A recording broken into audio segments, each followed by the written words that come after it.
할렐루야. 우리 앞뒤 좌우에 계신 분들과 함께 인사하겠습니다. 은혜와 평강이 넘칠지어다.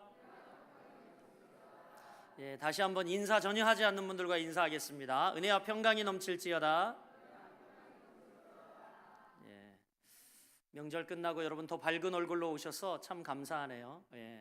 감사하고 우리 정관영 집사님도 수술 잘 마치시고 오늘 장로님들과 가정 신방에서 예배하려고 했는데 당신 발로 나오시도록 건강이 회복되셨네요. 감사합니다. 네. 또 우리 중국에 또 우리 전성희 자매님과 또 우리 함께 가셨다가 또 이렇게 오셨고 또 누구요? 네, 하여튼 많이 오셨어요. 감사합니다. 네. 오늘 말씀 제목은 하나님의 심판 앞에 자신 있습니까? 이런 제목입니다. 요한계시록 말씀을 계속 보았는데 벌써 49번째 시간이고요. 요한계시록이 끝나갑니다. 저희 교회는 1년에 2차례 봄, 가을 새생명 축제를 하고 있습니다.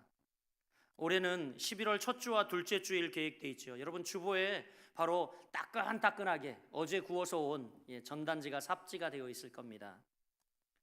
이번 가을 초청 목표는 400명입니다. 몇 명이요? 400명. 400명이에요. 그래서 초청 목표에 도달하려면 경험으로 보면 최소한 그 숫자의 4배를 작정해야지 되더라고요. 그러면 몇 명을 작정해야 될까요? 1600명. 돈은 잘 계산하면서 그런 건 잘 계산이 안 되죠. 그렇죠? 1600명 작정을 해야 되죠. 여기에 지난 봄에 작정되었던 분들 이름이 아직 걸려 있습니다. 우리가 이번에 1600명 이상 작정하고 이번 가을에는 400명 이상 저희 교회를 찾아오는 역사가 있었으면 좋겠습니다. 할렐루야. 그래서 11월 1일부터는 이제 다니엘 기도가 시작됩니다. 우리는 이 태신자들을 VIP들을 가슴에 품고 집중적으로 기도할 것입니다. 왜냐하면 전도는 한 영혼을 놓고 사탄과 겨루는 영적 싸움이기 때문에 절대적으로 기도가 필요합니다. 새벽마다 이 영적 전쟁을 감행하려고 합니다. 더 크게 부르짖어 기도할 것이고 그리고 더 크게 구호를 외칠 것입니다. 이제 이번 달 21일 주일에는 새생명축제 발대식이 있습니다. 발대식을 하면 매일 3주 동안 노방전도를 나갈 겁니다. 참여하시는 분들 복이 넘칠지어다. 못 참여하시는 분들은 전도팀 밥을 쏘시면 할렐루야 됩니다. 그러면 됩니다. 어쨌든 이렇게 우리가 매일 전도를 하려고 합니다. 우리 한번 그때의 감격을 다시 한번 좀 이렇게 가슴에 이렇게 좀 새기기 위해서 구호 한번 외쳐볼까요? 자, 구호 준비하시면 어떻게 하는지 아시죠? 자, 구호 준비. 야! 나은 사람 입을 열면 많은 사람 행복해지고 나은 사람 입을 열면 제천 시민 천국 간다. 아멘.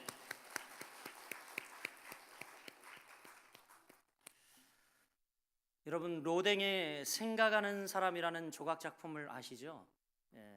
바로 저렇게 생겼습니다. 사진에 지금 뜨고 있는데 제 얼굴은 잘렸을지라도 로댕은 잘 나오고 있습니다. 생각하는 사람 로댕. 원래 이 로댕의 작품 생각하는 사람은 원작 제목이 생각하는 사람이 아니에요. 원작 제목이 뭐냐면 지옥 문 앞에서라고 하는 부제가 달려 있습니다. 지옥 문 앞에서 한 남자가 턱을 탁 이렇게 괴고 곰곰이 생각을 하고 있죠. 근데 보면 제목이 지옥 문 앞에서라는 거죠. 좀 어폐가 있다라고 생각이 되어집니다.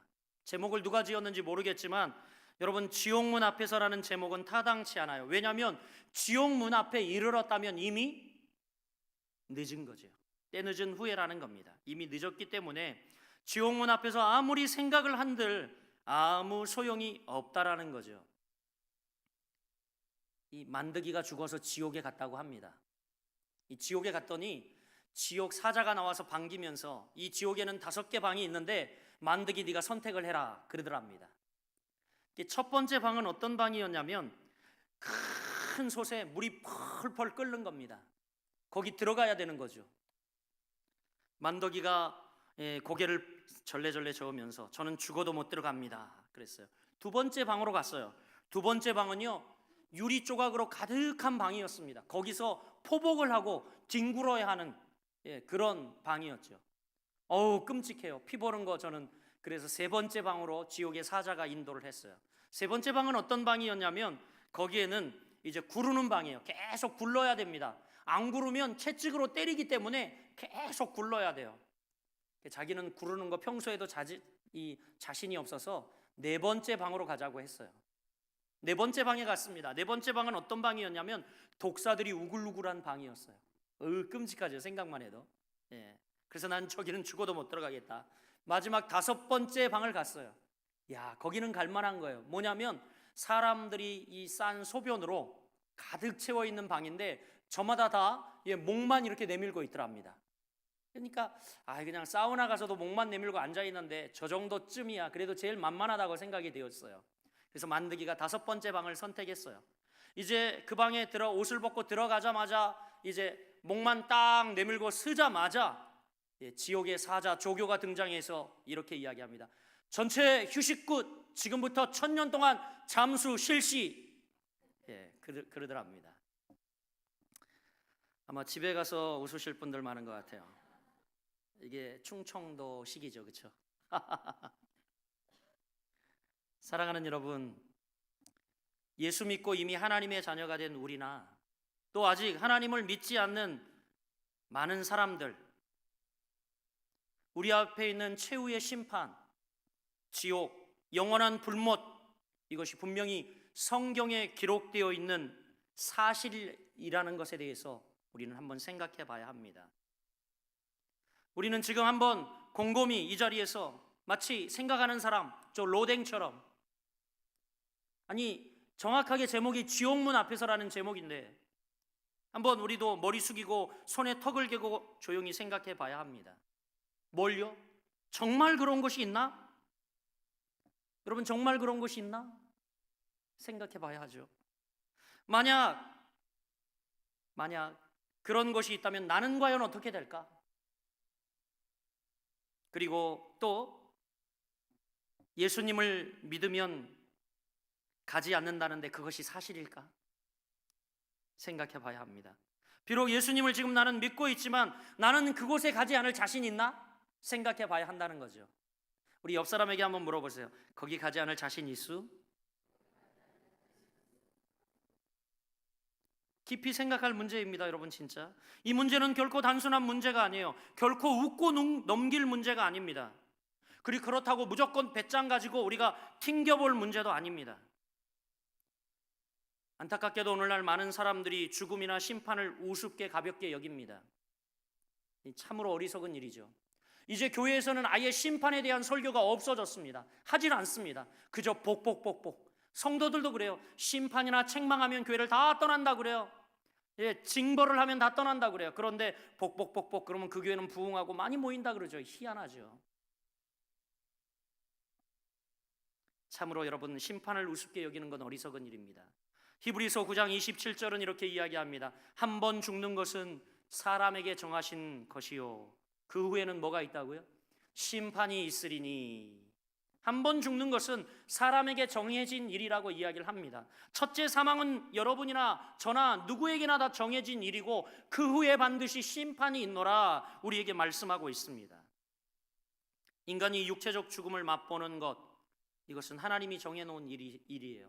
첫 번째 사망을 겪는 일은 누구나 다 있는 일입니다. 그 후에 그러나 중요한 것은 반드시 심판이 있다는 사실입니다. 본문에도 하나님의 최후의 심판에 대해 언급하고 있습니다. 요한계시록이 절정에 다다르고 이제 클라이맥스, 이제 마지막 결론부에 오자 이제 하나님께서 요한을 통하여 백보자 심판에 대해서, 흰 보자에 대해 이야기를 하고 있죠. 11절 말씀 우리 같이 읽어봅니다. 11절 시작. 내가 크고 흰 보자와 그 위에 앉으신 자를 보니 땅과 하늘이 그 앞에서 피하여 간데 없더라. 아멘. 또 내가 크고 흰 보자, 바로 백보자 심판을 이야기합니다. 하나님의 최후의 심판은 선과 악이 단번에 그리고 영원히 구분되는 신적 사법권이 여러분 행사되어지는 자리입니다. 하나님의 사법권이, 신적 사법권이 행사되어지는 자리. 그래서 최후의 심판은 인간이 상상을 초월하는 위험과 엄숙함과 엄정함으로 우리에게 다가올 겁니다. 우리가 생각하는, 우리가 상상을 초월하는 것으로 우리에게 다가올 거라는 것을 우리가 깨달아 알아야 합니다. 오늘 본문에 보면 심판에 대한 아주 몇 가지 중요한 진리를 이야기하고 있어요. 그 첫째가 뭐냐면 한번 따라해 보겠습니다. 이 심판은 아무도 피하지 못합니다. 그렇습니다. 심판에 대한 중요한 몇 가지 진리를 가르쳐 주는데 그 첫 번째가 뭐냐면 이 심판은 그 누구도 아무도 피할 수 없다라는 겁니다. 12절 상반절 말씀입니다. 또 내가 보니 죽은 자들이 큰 자나 작은 자나 그 보좌 앞에 서 있는데, 이렇게 이야기합니다. 죽은 자들이 큰 자 작은 자 할 것 없이 그 보좌 앞에, 즉 앞에 언급했던 흰 보좌, 바로 백보좌 심판 자리를 이야기합니다. 그 앞에 섰다는 거예요. 어른이고 어린이고 죽은 지 오래된 사람이고 죽지 않은 사람이건 간에 물론대소하고 그 심판대 앞에 서게 될 거라는 거죠. 여러분, 이 심판은 어떤 사람도 피하지 못합니다. 그 사람이 어디에서 죽었든지도 피하지 못한다고 13절 이야기하고 있습니다. 13절에 보니까 바다에서 죽은 사람은 바다에서 살아나고 산에서 죽은 사람은 당연히 산에서 살아날 것이고 사망과 음부도 그 가운데에 가두어 놓았던 많은 영혼들을 다 풀어놓아 그들을 부활시켜 이제 백보자 심판 앞에 다 서게 할 거라는 겁니다. 그러니 여러분, 한 사람도 피할 수 없는 게 이 심판인 거죠. 중요한 것은 이 심판대에는 믿지 않는 사람은 물론 믿는 사람도 함께 서게 될 거라는 거예요. 바울 사도는 로마에 있는 그리스도인들을 향하여 로마서 14장 10절에 이렇게 말합니다.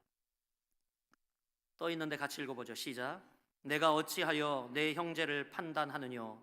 어찌하여 내 형제를 업신 여기느뇨? 우리가 다 하나님의 심판대 앞에 서리라. 우리가 다 하나님의 심판대 앞에 서리라 라고 말씀하고 있습니다. 여러분, 오늘 본문의 귀한 말씀이 우리에게 주는 심판에 관한 굉장히 중요한 진리는 뭐냐면 이 심판은 아무도 피할 수 없다. 누구나 다 백보자 앞에 서게 될 거라는 겁니다. 할렐루야. 우리 옆 사람에게 이야기합시다. 당신도 심판대 앞에 서게 될 거요. 아멘. 오늘 또 본문이 말하는 심판에 대한 중요한 진리 두 번째는 뭐냐면 12절 하반절에 이야기하고 있는데 심판의 기준이 우리의 행위가 될 것이라고 말합니다. 충격적입니다. 따라해 봅니다. 심판의 기준이 우리의 행위다. 여러분, 12절 하반절에 이야기합니다. 죽은 자들이 자기 행위를 따라 책들에 기록된 대로 심판을 받으니라고 이야기하고 있죠. 죽은 자들이 세상에서 했던 자신들의 행위를 따라 하나님께서 책에 기록하신 대로 백보자 앞에서 심판을 받게 되어 있다라고 이야기합니다.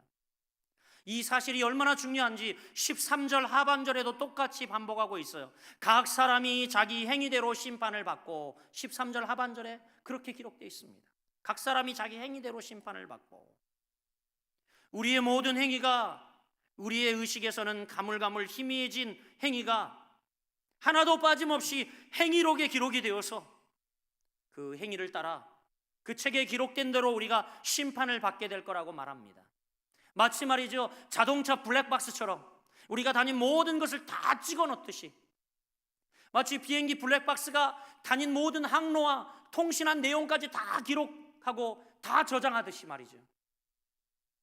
그렇게 될 거라고 이야기를 하죠. 성경 여러 곳에도 이야기합니다. 시편 62편 12절 같이 읽어봅니다. 시작. 주여 인자함도 주께 속하여 싸우니 주께서 각 사람이 행한 대로 갚으심이니이다. 예레미야 17장 10절입니다. 또 읽어봅니다. 시작. 나 여호와는 심장을 살피며 폐부를 시험하고 각각 그 행위와 그 행실대로 보응하나니. 행한 대로, 행위와 행실대로 보응한다라고 이야기하죠. 로마서 2장 6절 말씀입니다. 로마서 2장 6절 시작. 하나님께서 각 사람에게 그 행한 대로 보응하시되. 마지막으로 베드로전서 1장 17절 말씀입니다. 같이 읽습니다. 시작.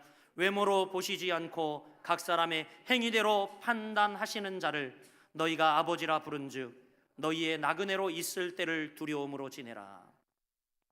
여러분, 베드로 사도는 정말 우리가 아버지라고 부르는 그분께서 우리를 외모로 보지 않고 우리가 행한 대로 심판하시기 때문에 너희는 이제 나그네로, 즉 이 땅을 살아가고 있는 동안 두려움으로 지내라, 이렇게 말하고 있습니다. 사랑하는 교우 여러분, 하나님께서 사람의 행위를 심판하실 때 어떤 현상이 일어날까요? 하나님께서 사람을 행위대로 심판하실 때 어떤 현상이 일어날까?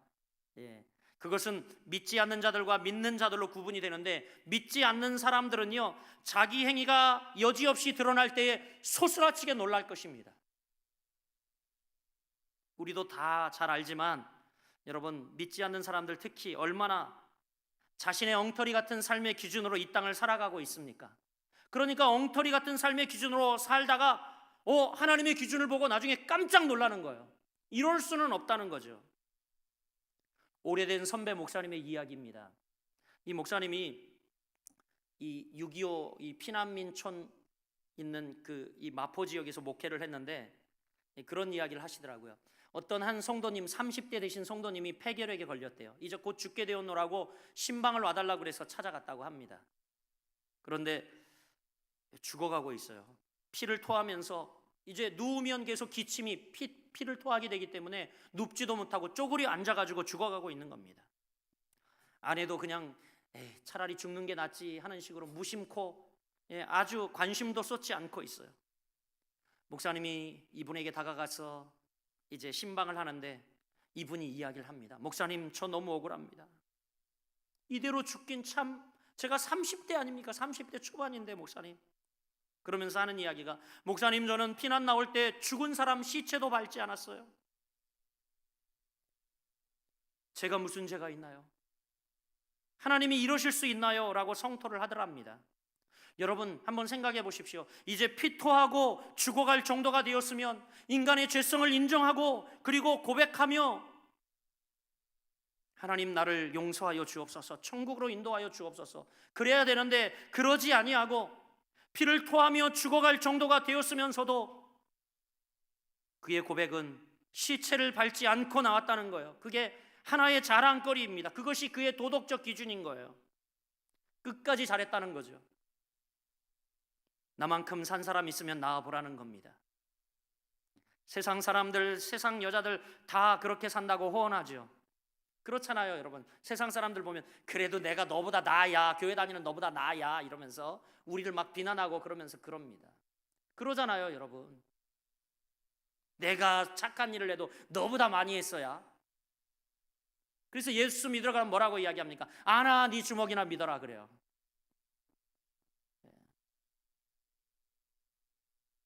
그런데 여러분, 그들이 하나님의 보좌 앞에 섰을 때, 백보자 심판대 앞에 섰을 때에 자기가 설정한 기준이 얼마나 유치한지, 내가 시체를 밟지 않고 내가 선한 일 했다고 그것이 구원의 기준이 아니라는 사실을 알고 소스라치게 놀라게 될 겁니다. 얼마나 보잘것없는 것을 믿어왔는지, 얼마나 보잘것없는 도덕적 가치 기준을 가지고 살아왔는지 그들은 깜짝 놀라게 될 거예요. 믿지 않는 자들은 그래서 하나님 앞에, 백보자 앞에 서게 될 때 엉터리 같은 삶으로 인하여 소스라치게 놀라게 됩니다. 그러면 믿는 사람들은요, 그 백보자 앞에 서게 될 때 어떻게 될까요? 여러분, 지금처럼 눈 감고 졸고 있을까요? 아니죠. 어떻게 해요? 자기의 행위가 여지없이 드러날 때에 그때 우리는 송구함과 감사함을 느끼게 될 겁니다. 하나님 앞에 송구함과 감사함. 무엇이 송구할까요? 송구스럽다는 것은 아무것도 아닌 일을 하나님께서 잊지 아니하시고 기억하신다는 사실 때문에 우리가 송구할 겁니다. 아무것도 아닌 일인데 하나님이 다 기억하고 있는 거예요. 그것 때문에 너무 송구한 겁니다. 마태복음 25장에 보면 잘 나오죠. 아무것도 아닌 일을 다 기억하고 있는 하나님. 마태복음 25장에 보면 심판날에 오른편에 앉을 의인들을 칭찬하시는 내용이 나옵니다. 거기에 보면 마태복음 25장 34절로 35절에 이렇게 나오죠. 같이 읽어볼까요? 시작. 내가 줄일 때에 너희가 먹을 것을 주었고 목마를 때에 마시게 하였고 나그네 되었을 때에 영접하였고 벗었을 때에 옷을 입혔고 병들었을 때에 돌아보았고 옥에 갇혔을 때에 와서 보았느니라. 이런 이야기를 하자 그때 의인들이, 예수님 우편에 앉을 의인들이 송구스러워하면서 이렇게 대답합니다. 37절로 39절 나오는데 같이 또 읽어봅니다. 시작. 주여, 우리가 어느 때에 주의 줄이신 것을 보고 공개하였으며 목마르신 것을 보고 마시게 하였나이까? 어느 때에 나그네 되신 것을 보고 영접하였으며 벗으신 것을 보고 옷 입혔나이까? 어느 때에 병드신 것이나 옥에 갇힌 것을 보고 가서 배웠나이까? 이렇게 이야기를 합니다. 우리는 그런 적이 없다라는 거예요. 너무 송구해서. 예수님은 다 기억하고 우리에게 이야기를 해요. 내가 병들었을 때, 내 힘들었을 때 너희가 이러지 않았냐? 근데 우리가 기억해보면 그런 거 하나도 없거든요. 송구해서 그런 적 없는데요. 그러니까 이제 예수님, 임금님의 대답을 들어보십시오. 마태복음 25장 40절입니다. 같이 읽어봅니다. 시작. 임금이 대답하여 가라사대 내가 진실로 너희에게 이르노니 너희가 여기 내 형제 중에 지극히 작은 자 하나에게 한 것이 곧 내게 한 것이니라. 아멘. 아멘. 아멘. 여러분, 진작 당사자들은 다 잊고 있었는데, 이웃에게 자잘하게 한 것, 우리 형제자매와 나눴던 것, 다 자잘한 것 다 잊고 있었는데 예수님은 우리를 기억하고 칭찬해 주세요. 음에 부끄러워 얼마나 송구합니까 여러분? 송구하죠. 송구하죠. 이렇게 몸둘 바를 모르고 송구스러워할 것이 당연합니다. 또 한 가지는 여지없이 드러나는 우리의 죄를 바라보면서 부끄러움과 더불어 이런 죄인을 구원하여 자녀 삼으신 주님의 은총을 감사하게 될 겁니다. 감격하게 될 거예요. 여러분, 우리가 이 땅에서 살아가면서 하나님의 말씀을 붙들고 사죄의 확신을 얻고 감격하며 살아갑니다. 그러나 여러분 꼭 기억하십시오.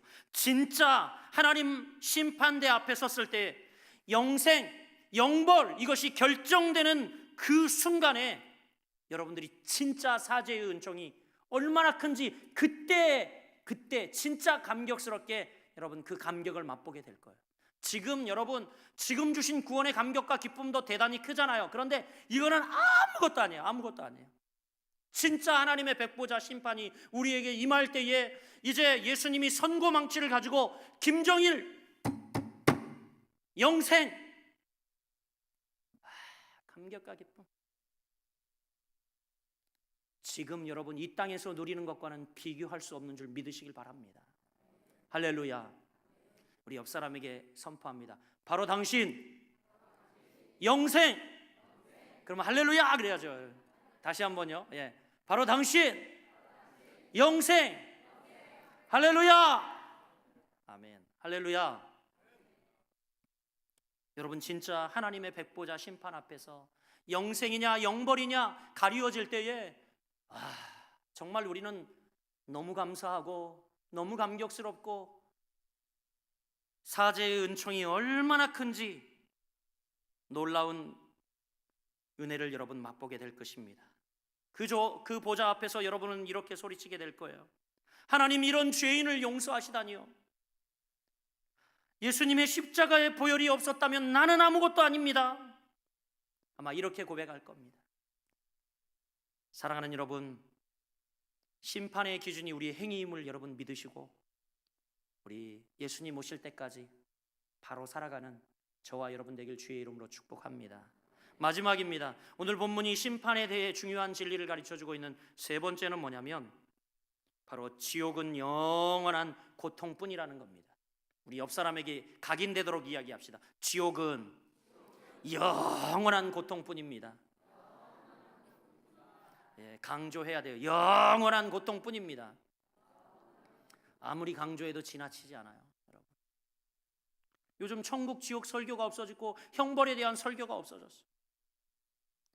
지옥은 영원한 형벌과 고통이라는 것을 14절과 15절 이야기하죠. 14절 15절 같이 읽어봅니다. 시작. 사망과 음부도 불못에 던져지니 이것은 둘째 사망 곧 불못이라.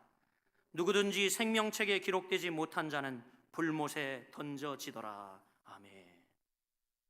여러분, 우리가 첫째 사망이 뭡니까? 첫째 사망은 육체적인 죽음을 맞이하는 걸 이야기하죠. 그래서 영과 육이 분리되는 것을 첫째 사망이라고 합니다. 그런데 오늘 본문은 둘째 사망을 언급하고 있어요. 이제 죽었던 우리를 다시 부활시켜 백보자 앞에 세워서 이제 둘째 사망 선고를 하는 거죠. 무서운 거예요. 이 둘째 사망은 불못에 던지우는 것이라고 이야기합니다.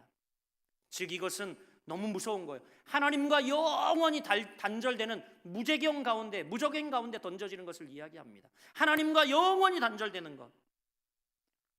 요한계시록 바로 20장 10절 하반절 말씀 보십시오. 10절 하반절에 뭐라고 이야기합니까?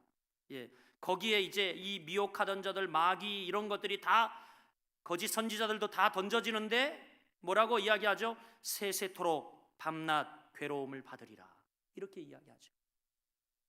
세세토록 밤낮 괴로움을 받으리라. 세세토록이라는 단어가 나와요. 세세토록. 영문 성경을 봤더니 forever and ever 이렇게 이야기하더라고요. 뭐예요? 끊이지 않는, 계속되는, 이 불못의 고통이 끊이지 않는, 계속되는, forever and ever 이렇게 이야기하고 있어요. 그래서 지옥의 고민은 뭐냐면, 지옥의 고민을 내가 발견을 했는데 뭐냐면, 지옥의 고민은요, 죽지 않는다는 거예요. 우리 옆 사람에게 이야기합시다. 지옥의 고민은 죽지 않는 거예요. 그거예요. 죽지 않는 것. 여러분, 우리는 때로 너무 힘든 상황을 만나면 뭐라고 이야기합니까? 아유, 뭐 죽기밖에 더 하겠어, 그렇게 이야기합니다. 그죠? 또 뭐라고 이야기합니까? 심지어는 에이, 뭐 죽으면 땡이지, 그만이지, 그렇게 이야기합니다. 그래서 오늘날 요즘 많은 사람들이 콱 하고 죽어버리잖아요. 자살, 뭐 이렇게 죽어버리잖아요. 그래서 죽고 나면 뭐 악불에서도 시달리지 않고, 빚독촉도 시달리지 않고, 자녀들 속 썩이는 거 시달리지 않고, 그러니까 확 죽어버리는 거예요. 그러나 여러분, 벗어나리라고 생각합니까? 기억해야 합니다. 둘째 사망, 지옥은 죽지 않는 곳이에요. 영원히 형벌과 고통을 받는 곳입니다. 감리교 창시자 요한 웨슬레는 이런 설교 제목으로 설교를 했어요. 구더기 한 마리도 죽지 않는, 꺼지지 않는 지옥불. 따라해 볼래요? 구더기 한 마리도 죽지 않는, 꺼지지 않는 지옥불. 구더기 한 마리도 죽지 않는다는 겁니다. 하나님의 심판대에서 지옥 가야 할 사람 판결이 되면 사람들이 어떤 행동을 하는지 아십니까? 성경에 기록되어 있어요. 이제 이 판결을 합니다. 너는 지옥, 이렇게 판결을 하면 지옥 갈 사람들이 성경에 보니까 어떤 행동을 하는 줄 아십니까? 이를 간다라고 이야기하고 있어요. 성경은 하나같이 그 모습을 이를 간다라고 표현합니다. 마태복음 24장 51절 뭐라고 이야기하냐면, 같이 읽어봅니다. 시작. 거기서 슬피 울며 뭘 간다고요? 이를 갈미 있으리라. 마태복음 25장 30절, 25장 30절 같이 읽습니다. 시작. 이 무익한 종을 바깥 어두운 데로 내어 쫓으라. 거기서 슬피 울며 이를 갈미 있으리라 하니라. 여러분, 왜 이를 갑니까? 언제 이를 갑니까? 저는 이를 갈아본 적이 없어 모르겠는데, 잘 때도 저는 이를 안 갈거든요. 근데 여러분, 이 이를 갈아본 적이 없어서 잘 모르겠는데, 책을 통해서 보니까 이렇게 이야기하더라고요. 너무 원통하고 억울할 때 이를 간다는 거예요. 그러니까 하나님이 넌 지옥, 딱 심판 판결을 때리니까 자기가 살아왔던 삶의 모습이나 자기가 믿었던 것, 의지했던 모든 것들이 다 헛것이에요. 그거 붙들고 있으면 동아줄인 줄 알았는데 이게 동아줄이 아니고 썩은 뭔 줄이에요? 썩은 동아줄이에요. 썩은 동아줄. 그러니까 너무 억울해가지고 일을 가는 거예요. 이게 아니었네 그러면서 일을 가는 겁니다. 일을 가는 거죠. 조선시대에 정변이 한참 일어날 때 억울하게 자기 집안 사람들이 몰살하는 것을 본 한 어머니가 숨어서 그 장면을 지켜보면서 얼마나 억울했는지 이를 바닥바닥 깔다가 이제 이가 다 부러져서 뱉어냈다라는 그런 이야기가 있더라고요. 그러니까 얼마나 억울하면 이를 바닥바닥 까는 거죠. 이가 부러질 정도로. 저는 예수님 점잖은 분 아닙니까? 그런데 자꾸 예수님 말씀에 예수님이 일을 간다라고 말씀하세요.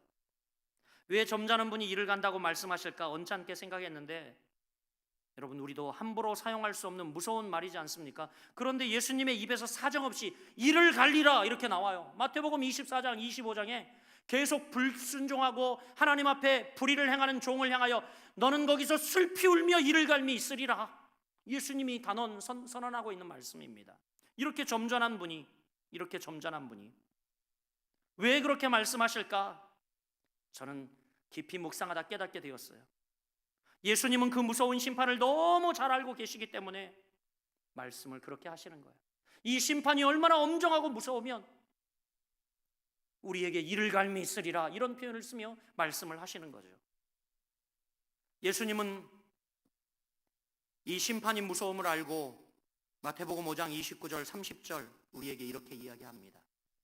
같이 읽어볼게요. 시작. 만일 내 오른 눈이 너로 실족하게 하거든 빼어내버리라.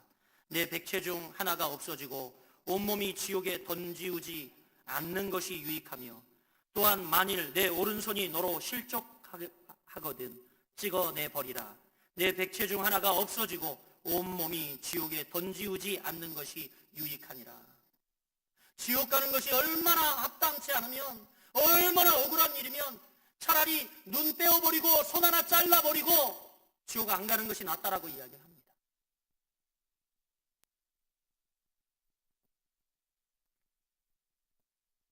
사랑하는 여러분, 그렇습니다. 얼마나 무섭고 두려운 곳이기에 그곳에 가서는 절대 안 된다고 예수님이 말씀하실까요? 눈을 빼어서라도, 한 손을 잘라서라도 그곳에 가면 안 된다라고 이야기하실까요? 우리가 진정으로 말씀을 받아들이길 바랍니다. 한 번 죽는 것은 사람에게 정한 것이요 그 후에는 심판이 있으리니. 아무도 아멘 안 하시네요. 한 번 죽는 것은 사람에게 정하신 일이요 그 후에는 반드시 심판이 있으리니.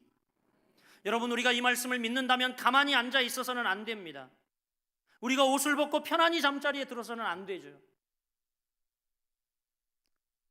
복음성가 불 속에서라도 들어가서라는 찬양이 있습니다. 들어보셨습니까, 여러분? 이 찬양 한번 들어볼게요. 한번 들어볼게요.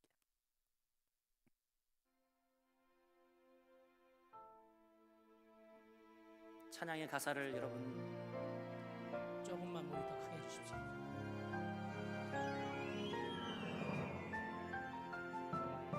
하나님 역사하소서.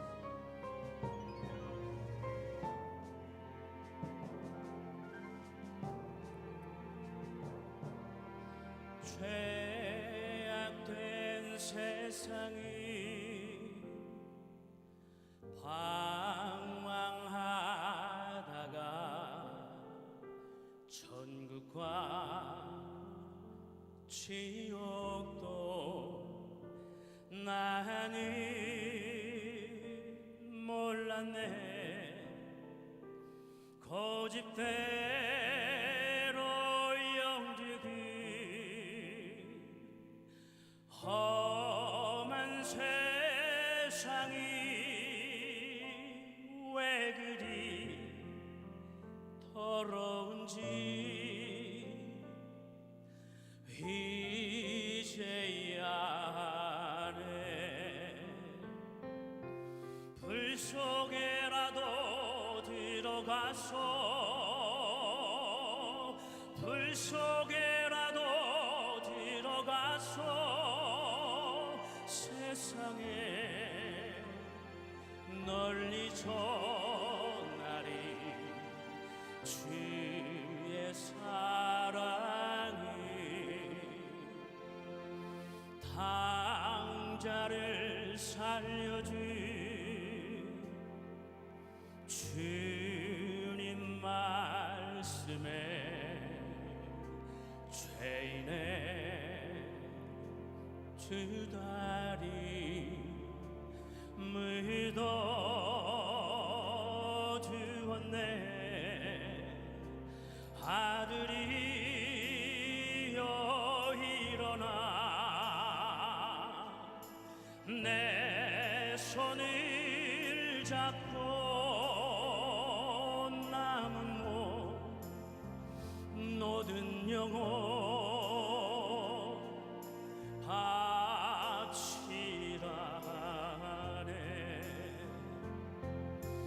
불 속에라도 들어가서 불 속에라도 들어가서 세상에 널리 전하리 주의 사랑을. 아멘. 우리의 사명이 바로 예수 장인은 불 속이든 어디든 주의 복음을 전하는 하나님의 증인자가 되는 것이 우리의 사명인 줄로 믿습니다. 그렇게 되기를 소망하며 하나님께 영광의 감사의 박수로 아멘.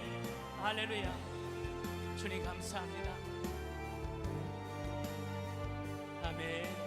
우리 3절은 같이 찬양하겠습니다. 3절은 함께 가도록 하시겠습니다. 골고다 언덕 위 오르신 예수 추수할 일꾼들 찾아 부르네. 거친 바다 험한 산 비가 맺혀도 십자가 내가 지고 끝내 이르리. 우리 결단으로 드립시다. 불 속에라도 들어가서 불 속에라도 들어가서 세상에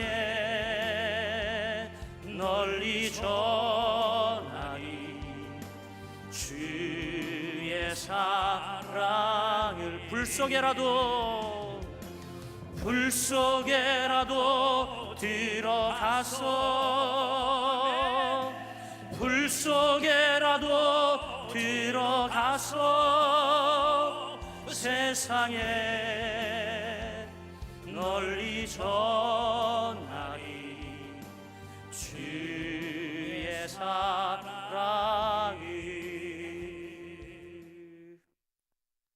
할렐루야. 여러분, 막장 인생이라는 말 들어보셨습니까? 40도가 넘는 깊은 지열이 있는 깊은 땅굴 속에서 이제 거기서 석탄을 캐기 위해서 온몸에 시커먼 먼지를 뒤집어 쓰고 살아가는 그런 삶을 막장 인생이라고 합니다. 지금 작업 환경이 많이 나아졌지만 예전에는 이 공기 중에 떠다니는 석탄가루를 다 마셔야 했기 때문에 많은 이들이 직업병, 진폐라고 하는 직업병을 앓았죠. 우리가 존경하던 은퇴 장로님인 김용건 장로님도 진폐를 앓으시다가 돌아가셨습니다. 그러면 여러분, 그와 같은 막장 인생을 산 사람이 자기의 어린 자식을 볼 때에 어떤 마음이 들겠습니까?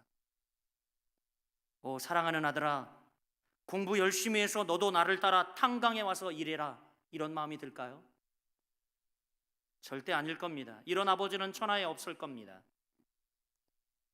탄광 광부의 아들이 쓴 시가 있습니다. 제가 읽어드리겠습니다. 우리 아버지는 석탄을 캐신다. 나는 공부를 못하니까 나도 광부가 되겠지 하는 생각이 가끔 든다. 그러나 아버지께서는 난 어차피 광부니까 열심히 일해야 되겠지만 너는 커서 거지가 되었으면 되었지 죽어도 광부는 되지 말라 말씀하신다. 여러분, 거지가 되었으면 되었지 막장에는 들어오지 말라는 피 맺힌 아버지의 절규가 여러분 들리십니까? 왜 그런 절규를 하실까요? 광부의 생활이 얼마나 비참하고 괴로운 것인지 알기 때문에 40도가 넘는 지열 속에서 정말 불구덩이 같은, 지옥 불구덩이 같은 곳에서 자녀들 그리고 가족들을 부양하기 위해서 억지로 일해야 되지만 그곳에 들어가 정말 지옥을 경험하며 사니까 절대 자녀들만큼은 이 막장에 들어오지 말라는 겁니다. 오죽했으면 야 그지가 되었으면 되었지 절대 막장에는 들어오면 안 된다 라고 그 아버지가 말씀하시죠. 사랑하는 여러분, 그렇습니다. 마찬가지 아니겠습니까? 지금 이 마지막 시대에 이 무서운 심판, 백보자의 심판, 지옥이 우리를 기다리고 있다는 사실을 우리가 아는데도 사랑하는 남편에게, 아내에게, 부모에게, 자녀들에게 혹은 배우자에게 당신 믿든지 말든지 마음대로 해요 라고 말할 수 있습니까? 이 사실을 아는데도 자녀들에게 너희들 원하는 대로 인생을 살아라, 종교에는 자유가 있다, 이렇게 방심하여 이야기할 수 있습니까? 수단 방법 가리지 말고 막아야겠지요. 지금이 기회입니다. 지옥을 면할 수 있는 기회, 지옥을 면할 수 있는 길은 오직 하나입니다.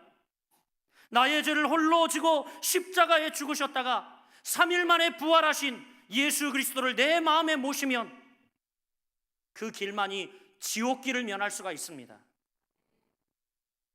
오직 하나님의 아들 예수 그리스도만이 이런 말씀을 하셨어요. 석가도 마호메트도 아무도 이런 이야기 못했어요. 요한복음 5장 24절 결론의 말씀으로 던집니다.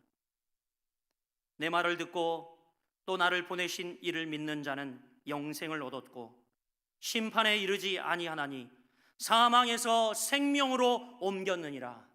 우리 다 같이 읽어보겠습니다. 시작. 내 말을 듣고 또 나를 보내신 이를 믿는 자는 영생을 얻었고 심판에 이르지 아니하나니 사망에서 생명으로 옮겼느니라. 할렐루야.